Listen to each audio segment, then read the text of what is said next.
ओम शांति।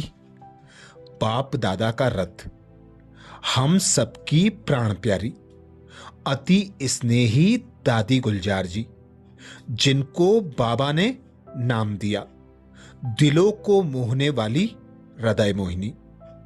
गुलजार दादी जी के बारे में मुंबई फिल्म एक्ट्रेस भ्राता सुरेश ओबेरॉय जी कहते हैं, दादी ने मुझको मुस्कुराना सिखा दिया।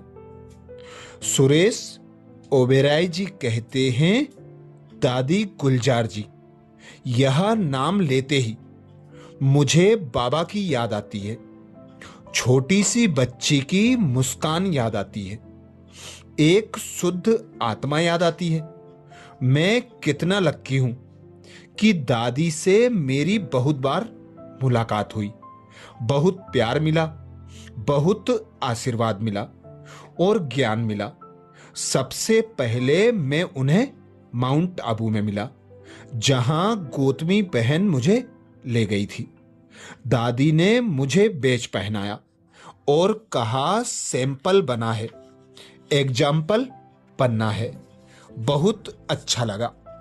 भ्राता सुरेश ओबेरॉय जी कहते हैं, मेरी अगली मुलाकात मुंबई में बिले पार्ले सेंटर पर हुई, जहां मेरी बेटी भी मेरे साथ में थी। मेरी बेटी दादी से बात कर रही थी और मैं थोड़ी दूरी पर खड़ा था। उनकी बातें मुझे कुछ ज्यादा सुनाई नहीं दे रही थी।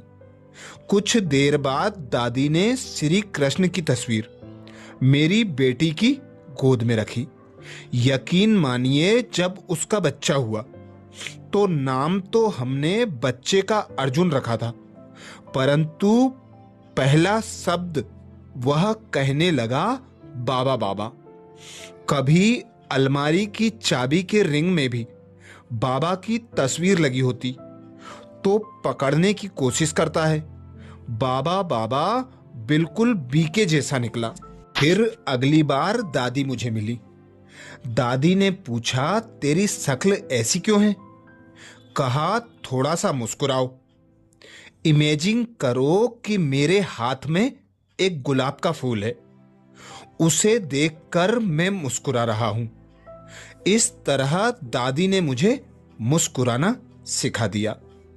एक बार मेरी बहू और बेटे दादी से मिल रहे थे तो दादी ने उनको बहुत आशीर्वाद दिए, प्यार दिया और मुझे कहा, देखो तुम कितने लक्की हो जो तुम्हारे एक फोन पर तुम्हारा बेटा पहुंच गया, और बहू भी कितनी आज्ञाकारी है।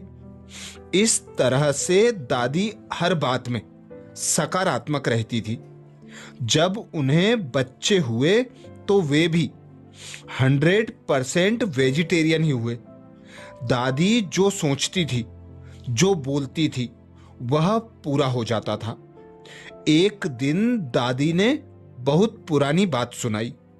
दादी ने कहा, हम ट्रेन से जा रहे थे तो हमने टीटी से कहा कि भैया यहां लोग सिगरेट पी रहे हैं, हम से नहीं बर्दाश्त होता। तो अगले स्टेशन पर उस टीटी ने दादी को फर्स्ट क्लास में बिठाया। मैंने सोचा कि दादियों और उनके साथियों ने कितनी मेहनत की होगी, ट्रेन की एक ऑर्डिनरी क्लास में यात्रा करना, इतनी मेहनत करना, और आज उनकी सारी मेहनत का फल हमें मिल रहा है। आज हमें 7 स्टार ट्रीटमेंट मिलती है। दादी और उनके साथियों का बहुत बहुत शुक्रिया। दादी गुलजार जी को कोटि कोटि प्रणाम।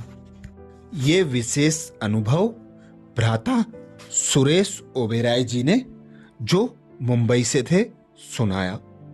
ऐसी थी हमारी दादी गुलजार। साकार बाबा 18 जनवरी 1969 को अव्यक्त हुए तो जीवन में खालीपन को भर देने वाला रथ दादी गुलजार जी थी, जिन्हें बाबा ने अपना रथ बनाया। उनके साकार तन का आधार लेकर हमें ज्ञान की लोरियां सुनाई, हमारा मार्गदर्शन किया, हमें श्रीमत दी। हम सबने देखा कि कैसे अव्यक्त बाप दादा ने दादी गुलजार जी द्वारा एक एक की व्यक्तिगत पालना की, ज्ञान की गहराइयों में ले गए, दिव्य गुणों की महानता तथा शक्तियों की महानता बताई। उनके द्वारा अव्यक्त बाप दादा मिलन में बाप दादा हर एक से नयन मुलाकात करते और व्यक्तिगत उन्नति के लिए मार्गदर्शन करते रहे। कलयुग का अंतिम समय है, 84वें जन्म का भी अंतिम समय है और आत्माओं में भी कितनी कमजोरी है, यह सब जानकर दादी के तन द्वारा बाबा ने एक एक बच्चे में हिम्मत भरी, उमंग उत्साह भरा और तीव्र पुरुषार्थ कराया। कोई सोच भी नहीं सकता था कि शिव बाबा पहले ब्रह्मा बाबा के मेल अर्थात पुरुष शरीर में आए, उसके बाद गुलजार दादी के फीमेल अर्थात स्त्री शरीर में आएंगे। इसका भी कुछ रहस्य था। फीमेल शरीर के अंदर बाप दादा को देख रहे हैं तो शरीर का भान सहज ही निकल जाता था। इससे ही विशेष सभी को अव्यक्त बनने में मदद मिलती है। दादी जी को इस दुनिया का कुछ भी पता नहीं था। लोग खबर सुनाते कि दुनिया में यह हो रहा है, वह हो रहा है, परंतु दादी जी को उससे कोई मतलब नहीं था। पांडव भवन के फर्स्ट फ्लोर में दादी जी रहती थी। कभी बाहर से कोई बारात आदि गुजरती तो दादी जी आगे आकर बच्चों की तरह उस बारात को देखती थी, फिर सभी को वे सतयुग में क्या होगा, कैसे होगा, यह सुनाती थी। अगर हमारा बाबा वाली दादी से दिल का प्यार है तो दादी जी की महीन से महीन शिक्षाओं को हम अपने जीवन में धारण करें।